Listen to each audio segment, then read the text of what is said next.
नमस्कार दोस्तों, मैं सैफी बवाहिर। मेरे YouTube चैनल टेक सैफी में आपका स्वागत है। आज हम लेके आए हैं हमारा HTML का पार्ट 3, जिसके अंदर हम HTML के पेज में इमेज को कैसे इंसर्ट करते हैं तथा HTML का एक बहुत ही महत्वपूर्ण टैग टेबल टैग को देखने वाले हैं। हमारे पिछले दो वीडियो में मैंने आपको HTML के बेसिक के बारे में बताया था, HTML के अंदर टेक्स्ट फॉर्मेटिंग टैग के बारे में बताया था, HTML के अंतर्गत आने वाली लिस्ट एवं हाइपरलिंक को हम कैसे बनाते हैं इसके बारे में हमने देखा था। यदि आपने अभी तक उन वीडियो को नहीं देखा है तो आप उन वीडियो को देख के ये सब कुछ सीख सकते हैं। यदि आपको मेरा वीडियो पसंद आता है तो आप इसे लाइक करें, चैनल को सब्सक्राइब करें, बेल आइकन को दबाएं ताकि जब भी मैं कोई नया वीडियो डालूँ आपके पास नोटिफिकेशन आ जाए। यदि आपकी कोई समस्या है तो आप मुझे कमेंट करें। यदि आप और किसी टॉपिक के ऊपर वीडियो चाहते हैं तो आप मुझे कमेंट करें। आज हम देखने जा रहे हैं हमारा पार्ट 3, जिसके अंदर हम देखेंगे HTML के पेज में हम इमेज को कैसे इंसर्ट कर सकते हैं। सबसे पहले हम नोटपैड स्टार्ट करते हैं। यहाँ पर आपको सबसे पहले टैग लिखना होगा HTML। उसके पश्चात आप टैग लिखेंगे बॉडी टैग। अब इमेज को इंसर्ट करने के लिए आप HTML के अंतर्गत एक जो टैग होता है उसका नाम है IMG टैग। IMG के द्वारा आप किसी इमेज को इंसर्ट कर सकते हैं। इसका एक एट्रीब्यूट होता है SRC अर्थात सोर्स। उस एट्रीब्यूट के अंदर आपको उस पिक्चर का पूरा पाथ देना होगा जिसे आप यहाँ पर इंसर्ट करना चाहते हैं। एक और एट्रीब्यूट इसका है हाइट। इसके द्वारा आप इसकी हाइट एवं विड्थ के द्वारा आप पिक्चर की विड्थ को सेट कर सकते हैं। तो हम देखते हैं, हम यहाँ पर लिखते हैं टैग IMG। इसका एक एट्रीब्यूट आपको लिखना होगा SRC is equal to double quotes में आपको पिक्चर का पूरा पाथ देना होगा। यहाँ पर हमारे पास डेस्कटॉप पे एक पिक्चर सेव है अमित नाम से। इसका पाथ हम देखेंगे। इसके लिए आप राइट क्लिक करें, प्रॉपर्टीज में जाएं। यहाँ आपको उसकी लोकेशन अर्थात उसका पूरा पाथ मिल जाएगा। इसको आप सिलेक्ट कर लें, इसे कॉपी करें एवं यहाँ पर इसे पेस्ट कर दें। उसके पश्चात आप देखेंगे कि यहाँ पर इस पिक्चर का जो नाम है वो है अमित एवं फाइल का टाइप है JPG। तो यहाँ पर आपने इसकी लोकेशन टाइप की। उसके पश्चात आप यहाँ पे स्लैश लगाएं, फाइल का नाम लिखें अमित एवं उसका एक्सटेंशन JPG लिखें। इस टैग को एंड किया। उसके पश्चात बॉडी का एंड करें और उसके पश्चात HTML का एंड करें। इमेज टैग की क्लोजिंग नहीं होती है, सिर्फ ओपन टैग होता है, इसलिए आपको यहाँ इमेज को क्लोज करने की ज़रूरत नहीं है। फाइल को हम सेव कर देते हैं। फाइल को हम सेव कर लेते हैं pic.html के नाम से। इसे हम डेस्कटॉप पे सेव करते हैं। ब्राउज़र ओपन करें, यहाँ पर Ctrl+O दबाएं। यहाँ से आप अपनी फाइल सेलेक्ट करें। डेस्कटॉप के ऊपर पिक के नाम से हमने सेव किया है, इसे ओपन करें तो आप देखेंगे यहाँ पर एक पिक्चर इंसर्ट हो चुका है अमित नाम का। अब इसकी आप हाइट एवं विड्थ को सेट करना चाहते हैं तो आप इसका एक और एट्रीब्यूट है हाइट, उसे सेट कर सकते हैं। हाइट इजिकल टू, जिसे हम यहाँ लिख देते हैं 300 पिक्सल। यदि आप विड्थ सेट करना चाहते हैं तो आप विड्थ भी लिख सकते हैं। फाइल को सेव करें, ब्राउज़र ओपन करें, यहाँ रिफ्रेश करते हैं तो जैसे आप देख सकते हैं कि इसकी विड्थ जो है इसकी हाइट जो है वो बढ़ गई है। इसी प्रकार यदि आप इसकी विड्थ को सेट करना चाहते हैं तो विड्थ को भी आप सेट कर सकते हैं। पिछले वीडियो में हमने देखा था कि हम किसी टेक्स्ट को कैसे लिंक बना सकते हैं। यदि आप किसी पिक्चर को लिंक बनाना चाहते हैं तो आप पिक्चर को भी लिंक बना सकते हैं। उसके लिए आपको इस पिक्चर को एंकर टैग के अंतर्गत लिखना होगा। तो यहाँ हम एंकर टैग लिखेंगे A। उसके पश्चात यहाँ उसका एट्रीब्यूट लिखे href। उसके अंदर उस फाइल का पाथ लिखे जिसे आप इस लिंक से जोड़ना चाहते हैं। हम एक नई फाइल बनाते हैं अमित नाम की, उसे यहाँ पर ऐड कर देते हैं amit.html के नाम से। उसके पश्चात यहाँ पर आपको लिंक का नाम नहीं देना है क्योंकि हम इस इमेज को लिंक बनाना चाहते हैं। तो ये एंकर टैग के अंतर्गत हम इमेज टैग को लिख रहे हैं और यहाँ पर हम एंकर टैग का एंड कर देते हैं। इस फाइल को हम सेव कर लेते हैं। यहाँ पर हम एक न्यू फाइल ओपन करते हैं। इसे हम नई फाइल बना लेते हैं।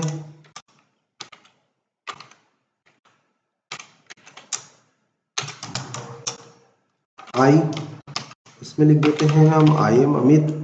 यहाँ हम फॉन्ट सेट कर लेते हैं ताकि आपको क्लियर दिखाई दे। उसका साइज हम सेट कर देते हैं 8।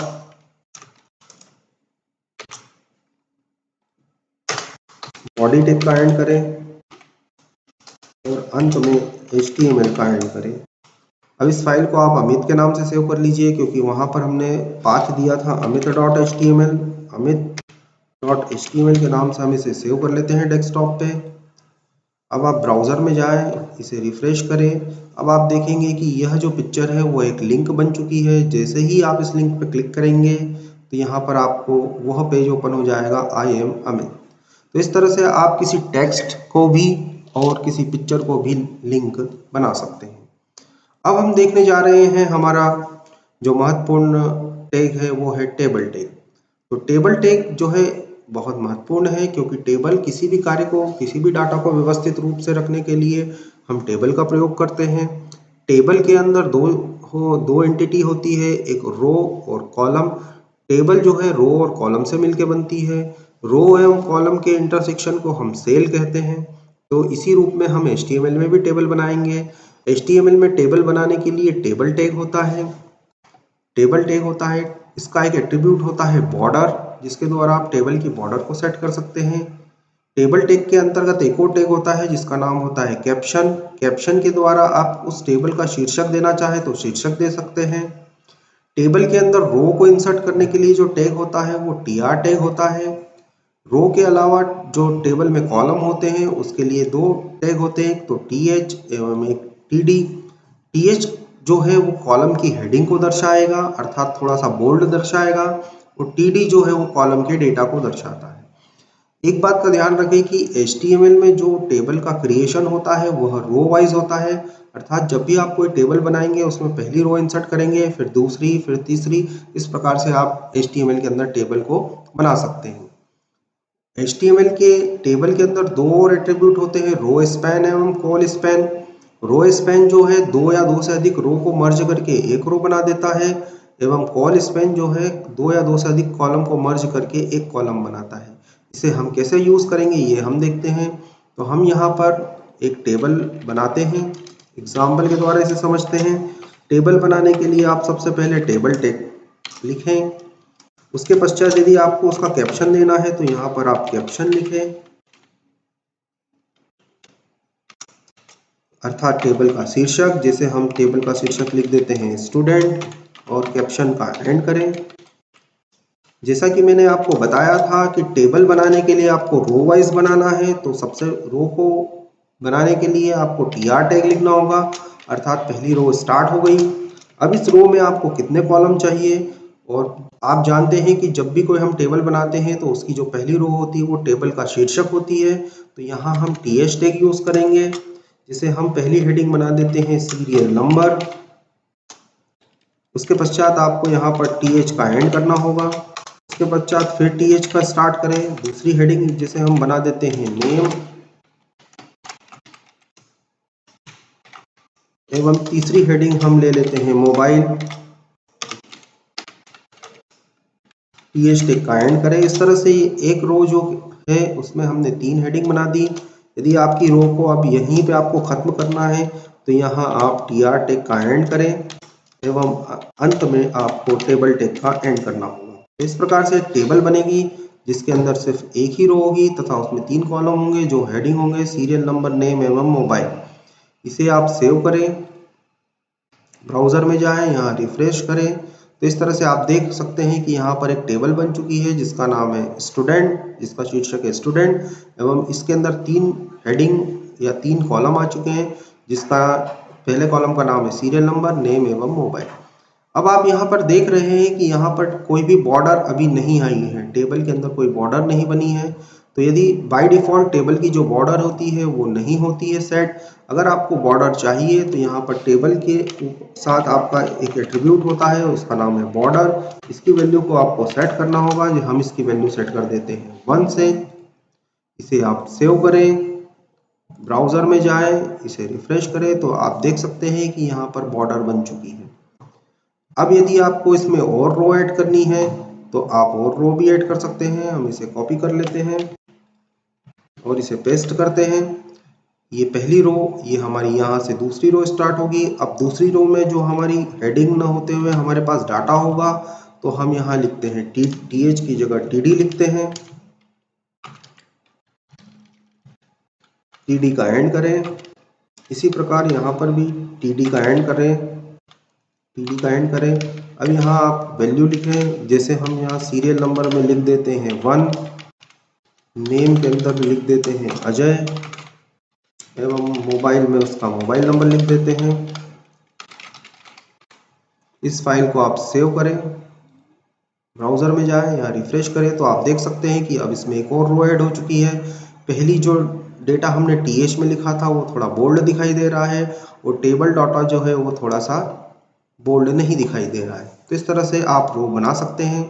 अब आप यहाँ पर देख रहे हैं कि हर एक सेल के मध्य में कुछ स्पेसेस है, तो बाय डिफ़ॉल्ट HTML कुछ स्पेसेस इंसर्ट कर देता है। यदि आप चाहते हैं कि सेल के मध्य में कोई भी स्पेसिंग न रहे, तो उसके लिए आपको टेबल का एक एट्रीब्यूट होता है जिसका नाम होता है सेल स्पेसिंग। सेल स्पेसिंग को आपको सेट करना होगा। हम सेल स्पेसिंग की वैल्यू को 0 से सेट कर देते हैं। तो अब आप देखेंगे कि सेल्स के मध्य जो स्पेसेस है वो स्पेसेस चली जाएगी, और इस तरह से आपकी टेबल कंप्लीट हो जाएगी। यदि आप सेल स्पेसिंग की वैल्यू को बढ़ा देंगे तो उतनी स्पेसेस वो इंसर्ट कर देगा। टेबल का एक और एट्रीब्यूट होता है बीजी कलर। बीजी कलर के द्वारा आप टेबल के बैकग्राउंड में कोई कलर सेट करना चाहे तो आप कलर भी सेट कर सकते हैं। जैसे हम यहाँ बैकग्राउंड में इसका ग्रीन कलर सेट कर देते हैं, तो आप देखेंगे कि पूरी टेबल जो है वो ग्रीन कलर की हो जाएगी। इसी के साथ साथ यदि आपको किसी हेडिंग का या किसी डेटा का कुछ अलग कलर सेट करना है, तो आप TH के साथ बीजी कलर भी लिख सकते हैं। यहाँ आप इसकी वैल्यू लिखें, इसे सेव करें, रिफ्रेश करें, तो आप देख सकते हैं आप सीरियल नंबर में जो है वो पहले रेड कलर सेट हो चुका है, एवं अन्य टेबल में जो है वो ग्रीन कलर सेट हो चुका है। तो इस तरह से आप किसी पर्टिकुलर सेल का कलर सेट करना चाहें तो उसका कलर भी आप सेट कर सकते हैं। यदि आप अब हम जो टेबल बनाना चाहते हैं वो इस तरह से टेबल बनाना चाहते हैं कि हम एक सीरियल नंबर लें, उसके पश्चात एक नेम लें, फिर मोबाइल लें। इस नेम में 2 डिवीजन होने चाहिए, फर्स्ट नेम एवं लास्ट नेम। तो उसके लिए हमको सेल स्पेसिंग, सेल स्पैन एवं कॉल स्पैन को यूज़ करना होगा। तो जो हमारी टेबल होगी वह इस प्रकार से होगी कि इस नेम में हमें 2 डिवीजन करने हैं। तो ये जो पहला कॉलम है हमारा पहला जो सेल है सीरियल नंबर, इसको हमें नीचे तक ले जाना होगा, अर्थात ये 2 रो को कवर करेगा। इसी प्रकार ये जो हमारा नेम वाला कॉलम है ये 2 कॉलम को कवर करेगा, क्योंकि इसके नीचे 2 कॉलम आएंगे। एवं ये जो मोबाइल नंबर की हेडिंग है ये 2 रो को कवर करेगा। तो यहाँ पर हम रो स्पैन को सेट करेंगे और यहाँ हम कॉल स्पैन को सेट करेंगे। तो हम देखते हैं कि जो हमारा सीरियल नंबर वाला कॉलम था इसके अंदर हम सेट कर देते हैं row span is equal to 2, अर्थात यह जो सीरियल नंबर वाला कॉलम है ये 2 रो को घेरेगा। उसी प्रकार जो नेम वाला कॉलम है यहाँ हम सेट कर देते हैं कॉल स्पैन, इसकी वैल्यू हम सेट कर देते हैं 2, अर्थात यह 2 कॉलम को लेगा। एवं मोबाइल वाला जो है इसको हम सेट कर देते हैं row span is equal to 2। तो अब आप देखेंगे कि ये जो सीरियल नंबर वाला कॉलम है ये 2 रो को कवर करता है, कॉल स्पैन जो है नेम वाला ये 2 कॉलम को कवर करेगा, और मोबाइल नंबर वाला 2 रो को कवर करेगा। तो इस तरह से ये हमारी फर्स्ट रो हो जाएगी। उसके पश्चात हम एक और रो ऐड करेंगे यहाँ पर TR। अब चूंकि यह सीरियल नंबर वाला जो कॉलम है ये 2 रो को ऑलरेडी कवर कर चुका है, अब इसके अंदर हम जो पहला सेल इंसर्ट करते हैं TH, जिसका नाम रख देते हैं हम fname एवं TH का एंड कर देते हैं। तो ये जो पहला सेल है वह नेम के पास में आएगा। इसी प्रकार हम दूसरा हेडिंग्स इंसर्ट करते हैं TH लास्ट नेम, इसको हम एंड करते हैं, और इसी प्रकार अब हम TR का एंड कर देते हैं। तो अब आप देखेंगे कि एक नई रो इंसर्ट हो जाएगी जिसमें सिर्फ 2 ही कॉलम होंगे, फर्स्ट नेम एवं लास्ट नेम जो नेम के नीचे आएंगे, क्योंकि पहला जो सीरियल नंबर वाला है वो उसका रो स्पेन हमने 2 कर दिया है और मोबाइल का भी रो स्पेन हमने 2 कर दिया है। इसी के अकॉर्डिंग आपको डेटा को भी सेट करना होता है, जैसे हम यहाँ पर लिखेंगे। अब हमारे टेबल में टोटल 4 कॉलम हो चुके हैं, तो हम TD1 में सीरियल नंबर लिखेंगे, दूसरे टेबल डेटा में हम उसका नाम लिखेंगे, तीसरे टेबल डेटा में हम उसका सरनेम लिखते हैं और चौथे टेबल डेटा में हम उसका मोबाइल नंबर लिखते हैं। अब इसे आप सेव करें, ब्राउज़र में जाके यहाँ रिफ्रेश करें तो ये देख सकते हैं आप, इस तरह से टेबल बन गई। पहला जो कॉलम था ये 2 रो ले रहा है, दूसरा जो कॉलम है वो जो 2 कॉलम को कवर कर रहा है और तीसरा कॉलम 2 रो को कवर कर रहा है। अगली जो रो हमने ऐड की थी वो फर्स्ट नेम और लास्ट नेम में 2 हेडिंग आ गई और इस तरह से यहाँ पर वैल्यू आ चुकी है। चूंकि आप देख रहे हैं कि जो हम हेडिंग ले रहे हैं, हेडिंग ऑटोमेटिकली सेंटर में आ रही है, लेकिन हमारा डेटा जो है वो लेफ्ट अलाइंड है। यदि आप चाहते हैं कि इसको सेंटर में लाना चाहते हैं तो TD एवं TH के अंतर्गत जो है अलाइन वाला एट्रीब्यूट होता है, उस अलाइन के द्वारा आप उसका अलाइनमेंट भी सेट कर देते हैं। यहाँ हम अलाइनमेंट इसका सेंटर कर देते हैं, तो इस तरह से आप देखेंगे कि जो हमारा सीरियल नंबर है वो सेंटर अलाइन हो जाएगा इस तरह से। तो इस तरह से आप यहाँ पर किसी भी प्रकार के डेटा को अलाइन कर सकते हैं। तो इस तरह से आप टेबल डेटा का प्रयोग करके आप किसी भी प्रकार से टेबल को डिज़ाइन कर सकते हैं एवं उसके अंतर्गत किसी भी प्रकार से डेटा को सेट कर सकते हैं। टेबल के डेटा को आप हाइपरलिंक बनाना चाहें तो आप हाइपरलिंक भी बना सकते हैं। उसके लिए आपको, जैसे यदि हमें अजय को हाइपरलिंक बनाना है तो TD के अंदर हमें यहाँ पर एंकर टैग का यूज़ करना होगा। एंकर, यहाँ पर हम href लिखेंगे, यहाँ पर उस पेज का एड्रेस लिखेंगे जिसे आपको इसे ओपन करना है, जिसे हम लिख देते हैं amit.html। उसके बाद एंकर का एंड करते हैं। हमारी जो लिंक है उसका नाम हो जाएगा अजय और यहाँ पर आप एंकर टैग का एंड करें तो आप देखेंगे कि जो अजय है वो हाइपरलिंक बन जाएगी और उसकी क्लिक के ऊपर amit.html नामक पेज ओपन हो जाएगा। यहाँ आप इसे रिफ्रेश करें, ये देखें अजय एक लिंक बन चुकी है। इसे आप क्लिक करेंगे तो amit.html नाम का पेज ओपन हो जाएगा। अभी amit.html नाम का कोई पेज ओपन नहीं है, इसलिए वो ओपन नहीं हो रहा है। इस प्रकार से आप टेबल डिज़ाइन कर सकते हैं और उसको हाइपरलिंक यदि किसी डेटा को बनाना चाहे तो बना सकते हैं। तो आज का हमारा वीडियो जो टेबल और इमेज के ऊपर था, ये आपको कैसा लगा? यदि आपको पसंद आता है तो आप इसे लाइक करें और चैनल को सब्सक्राइब करें। धन्यवाद।